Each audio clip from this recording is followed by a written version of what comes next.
In this video, we'll guide you through enabling power saving mode in Telegram step by step.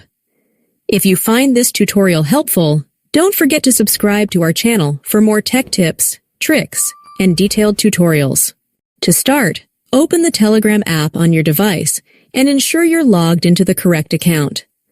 Once inside the app, tap the three horizontal lines at the top left corner of your screen to open the main menu.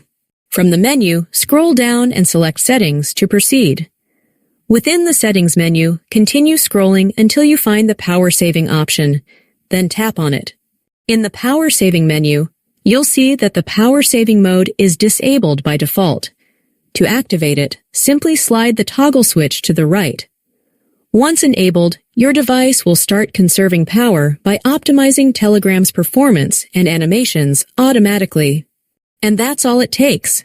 You've successfully turned on power saving mode in Telegram. Thank you for watching, and we'll see you in the next video. Don't forget to like and subscribe for more helpful tutorials.